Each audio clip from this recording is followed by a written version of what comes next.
Jack Morrison stood in the cargo bay of his salvage ship, the wandering star, staring at the cryopod he'd just hauled from a derelict Zerati vessel. The pod hummed softly, its blue glow illuminating delicate features behind the frosted glass features that were unmistakably alien, yet hauntingly beautiful. "This is insane," he muttered, running a hand through his dark hair. "I should turn you over to Earth authorities," but he didn't. Something about the desperation etched into her frozen expression stopped him. The Zerati were known slavers, and this pod bore the slave registry markings. Jack had seen enough injustice in the outer colonies to know he couldn't just hand her over to bureaucrats, who'd probably ship her right back to her captors. He initiated the thaw sequence, 3 hours later. Emma's violet eyes flickered open. She gasped, her crystalline skin shimmering with panic as she took in her surroundings. When her gaze landed on Jack, she immediately prostrated herself on the cold metal floor, her head touching the ground. "Master," she whispered in broken standard, her voice musical despite the fear threading through it. "This unworthy one awaits your commands." Jack's stomach churned. "No, no, no. Get up, please." He reached down to help her, but she flinched away violently. "Master must not lower himself. This slave will serve—" "Stop calling me that." Jack's voice echoed in the cargo bay, sharper than he intended. He took a breath, softening his tone. "My name is Jack. What's yours?" Confusion flickered across her delicate features. "Slaves have no names, Master Jack. This one was designated Unit 7743. That's not a name. That's a prison number." Jack pulled over a crate and sat down, making himself smaller, less threatening. "Listen, I'm not your master. You're free now. The Zerati ship was abandoned. I found you by accident." Emma's eyes widened with something like terror. "Free? But slaves cannot be free. This one has no purpose without a master. This one will malfunction." "Please, Master Jack, this one begs—" "You won't malfunction," Jack interrupted gently. "You're a person, not a machine. What did they call you before? Before the Zerati?" Her luminescent skin flickered through several colors: confusion, fear, then something deeper. "A memory. Emma," she whispered finally. "My mother called me Emma." Over the following weeks, Jack learned that Emma's people, the Luminae, had been conquered 3 generations ago.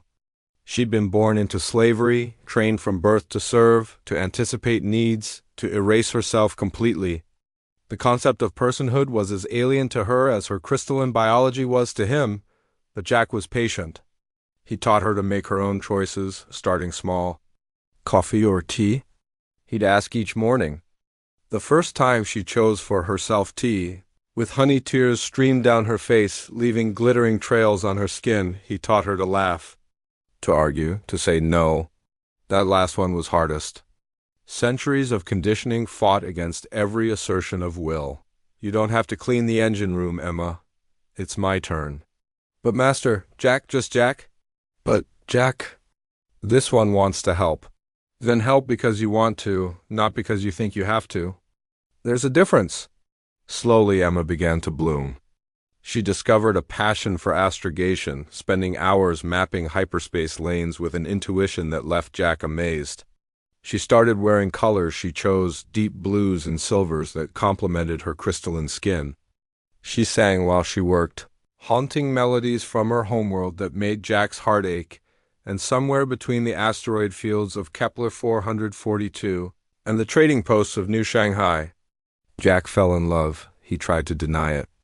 She was healing, growing, discovering herself. The last thing she needed was her rescuer complicating things with feelings. But when she smiled at him over breakfast, when she fell asleep against his shoulder during long hyperspace jumps, when she argued passionately about the best routes through unstable space, he was lost. 6 months after finding her, they were investigating an ancient Luminae outpost on a forgotten moon. Emma stood before a mural of her people before the conquest proud, radiant, free. She traced the images with trembling fingers. "They were beautiful," she whispered. "We were beautiful." "You still are," Jack said softly, She turned to him, violet eyes shimmering.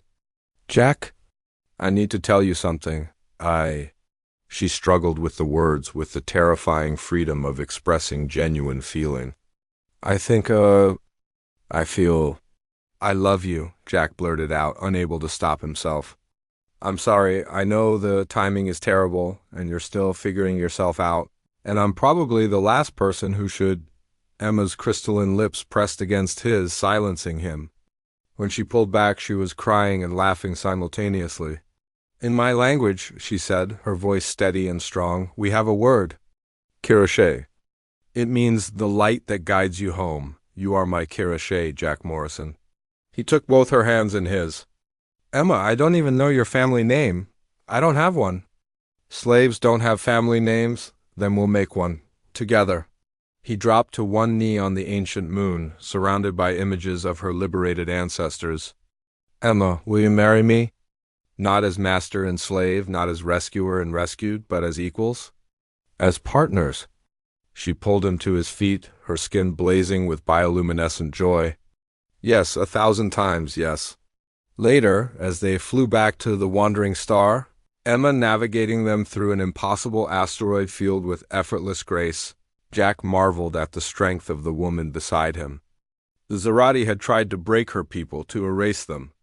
But humanity's stubborn, idealistic humanity had shown her a different path, and Emma, in turn, had shown him what it truly meant to be free, not the absence of chains, but the presence of choice. Not isolation, but connection. Not power over another, but power shared between equals. As they jumped to hyperspace. Two souls bound not by servitude but by love, the stars themselves seemed to shine a little brighter.